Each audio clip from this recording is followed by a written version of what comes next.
procureur de Tambacounda parce que la décision ne vient pas du procureur. Et je pense que nous, les hommes politiques, il est temps maintenant qu'on lâche un peu les baskets des magistrats. On a assez tapé sur eux. La décision, elle vient d'en haut. Elle vient particulièrement de celui que j'ai baptisé Mimi, qui a passé tout son temps à mentir au peuple sénégalais, qui a démontré à suffisance son incompétence et au besoin aujourd'hui qui continue à manipuler et bien sûr pour pouvoir masquer son incapacité à diriger ce pays. M. Bougane Gueye Dany est un otage du régime de Mimi. M. Bougane Gueye Dany dérange aujourd'hui le régime de Mimi. M. Bougane Gueye Dany est un candidat sur une liste validée par le Conseil constitutionnel. Vous comprendrez aisément, nous sommes lundi aujourd'hui. On veut nous faire croire que M. Bougane Gueye Dany sera présenté au juge en flagrant délit. Est-ce que quelqu'un peut croire ici que durant toute cette semaine-là, ça veut dire d'aujourd'hui au vendredi 25, qu'il n'y a pas une seule audience de flagrant délit à Tambacounda? Si c'est le cas, c'est que Tambacounda ne fait pas partie du Sénégal. Parce qu'à Dakar, il y a des audiences en flagrant délit tous les jours. S'il n'y a pas d'audience toute cette semaine à Tambacounda en flagrant délit, je le répète,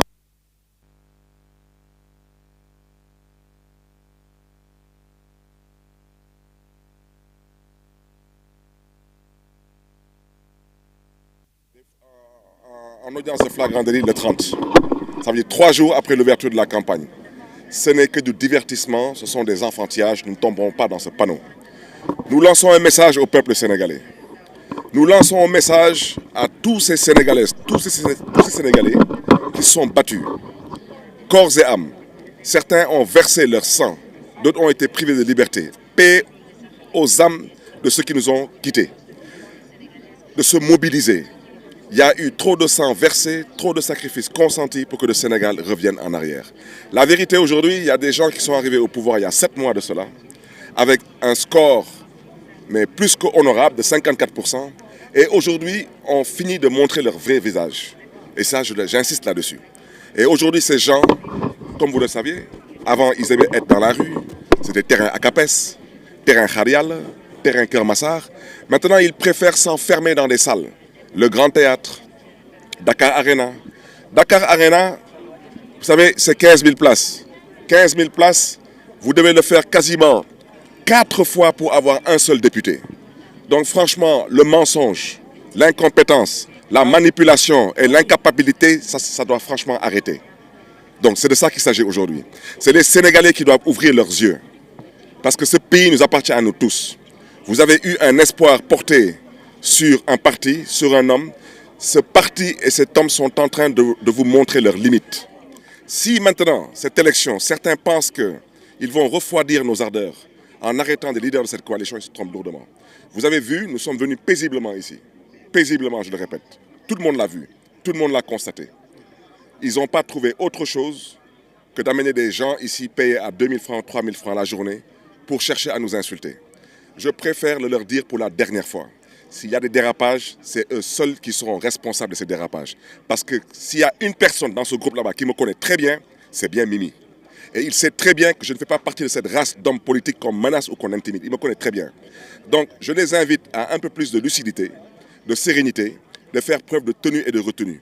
Parce que le combat, il aura bien lieu. Et le combat, ce n'est pas le folklore politique. Les Sénégalais sont dans leur maison, dans leur bureau, avec leur carte d'électeur. Et les Sénégalais, une chose est claire et nette, ils sont soucieux de l'avenir et du devenir de ce pays. Mais Bougane Gueye Dany est un homme politique. Il sait très bien que ça, c'est un passage peut-être des fois, malheureusement, je ne dirais pas obligatoire, mais forcé. Je lui ai seulement dit qu'il occupera la même cellule que j'ai occupée à la prison de Tambacounda il y a quasiment maintenant 13 ans de cela. Donc, comme vous le savez, la prison de Tambacounda n'est pas une prison. C'était un ancien enclos pour chevaux. Donc, je lui ai bien indiqué sa cellule. Il prendra le couloir principal. La deuxième cellule à gauche, ça sera la sienne. Voilà. Je lui ai décrit la cellule, je lui ai décrit la cour avant. Et je lui ai aussi expliqué qu'il va occuper le secteur des mineurs, des jeunes. Je reste convaincu que ça sera une épreuve qui va le fortifier et il sortira grandi de cette épreuve. Ginnaaw bu ñu sant Yàlla comme nous ma ko waxee bëgguma nekk fii di commenter décision procureur du Tambacounda parce que procureur du Tambacounda jëlul décision bi mi ngi bàyyeeku ci Mimi mooy ku ma leen doon wax semaine dernière mooy ku dul wax dëgg tubaab di koy menteur mooy ku xamut dara tubaab di ko woy incompétent mooy kuy dóor marteau tubaab di ko woy manipulateur mooy ku incapable tubaab di ko woy ku tële wala sax di ko woy ku tële kon nag mbokk yi lu fi am tey ñëpp xam nañ ko daanaka yokkaat nañ beneen chef d'inculpation nee nañu ba ñu pare ci refus d'obtempérer ñu daal di wax naan que Bougane dañ koy topp ci outrage à agent yéen ñëpp gis ngeen vidéo yi outrage à agent mooy daanaka da ngaa yëkkati saaga teg ko ci kaw takk der wala nga poñe ko wala nga xeex ak moom yéen ñëpp gis ngeen Bougane ci oto bi lu mu seq ak gendarme bi mooy waxu kilifa waxu fulla waxu fayda wante kenn déggu fa wax bu ñàkk teggin mooy beneen bi moom gendarme bi daf ko waxoon da nga taxaw parce que président day romb waaw maintenant nag wax naa leen man du ma commenter ci décision procureur wante procureur ba illaa yow midin du fi mës a mën a démontrer que président bu nekkoon ci jaww ji Bougane nekk ci suuf si Bougane mën na ko empêcher mu jàll. yéen fan ngeen gis président doon circuler Bakel ci convoi munoo nekk ci jaww ji waa ji nekk ci suuf si mais ngeen di laalante mënul nekk c'est de la provocation régime bi dañu tële te duñu wax kat te mënuñu wax dëgg ñu xam ne ni élection yi dina xaw a tar ci ñoom parce que juróom benn weer yi ngi ni xaw ma juróom-ñaari weer lu ñu diggoon askanu Sénégal lépp kenn gisu ci dara ñu ne daal maintenant nañu demoon wër ndomba nit ñi nañ leen nelawal lii c'est de la diversion c'est ça qu'il s'agit c'est de la diversion te kooku dañ ko bëgg a jaarale ci benn prise d'otage à travers la personne de Bougane Gueye Dany te loolu dañ koy ñaawlu parce que gis ngeen provocation bi sax tey ci suba ci tribunal bi ñëw nañ fii ci jàmm ak salaam dugg coog ci tribunal bi benn policier ñëw nañu dafa recevoir ay instructions que man nooduma toog ci biir tribunal bi te tribunal bi muy un service public d'utilité publique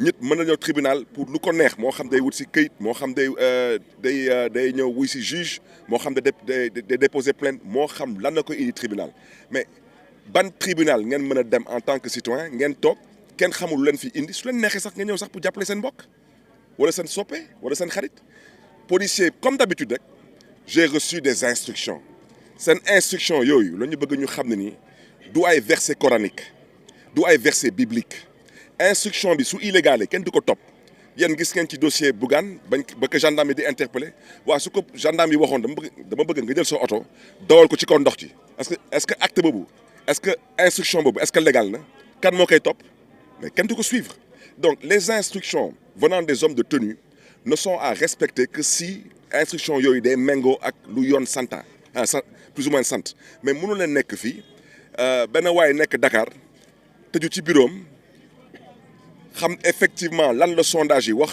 te j'espère que duñu profiter ci occasion catastrophe naturelle bu am booru Bakel ak Kédougou pour ne dañuy dàqaat élection yi parce que nag ku bëgg a doon roi des arènes da ngay nangu sëgg di bëre mais munoo toog fii ne yow da nga bëgg a doon roi des arènes wante doo sëgg doo bëre moo tax yéen gis ngeen ba ñu ñëwee fii policier ba may wax génnal ma ne ko lu may bañ mooy génn di yee fitna ma génn jàmm ak salaam ay samba booy taxaw fii xaw ma dañ leen jox 2000 francs xaw ma 3000 francs ñu nekk dañuy tere dox lu ñuy dox du na ngeen Bougane le 30 ngeen di ko atte yéen waa Tambacounda yéen laay waxal le 30 dinaa dellu si waa Tambacounda pour jàppale Bougane dinañ xam nag est-ce que Tambacounda dafa am ndeyu kenn ku ko fi moom wala bàyyi kenn ku ko fi moom parce que nag am na lu kenn dul nangu Sénégal ngay nekk Sénégal nekk sa naqar di dox lu ngay dox ay nit jógee fële di la bëgg a fonto kenn du ko fi nangu reewantu tubéy la te ragal dëkku fi comme nag na ngeen le 30 ngeen ko atte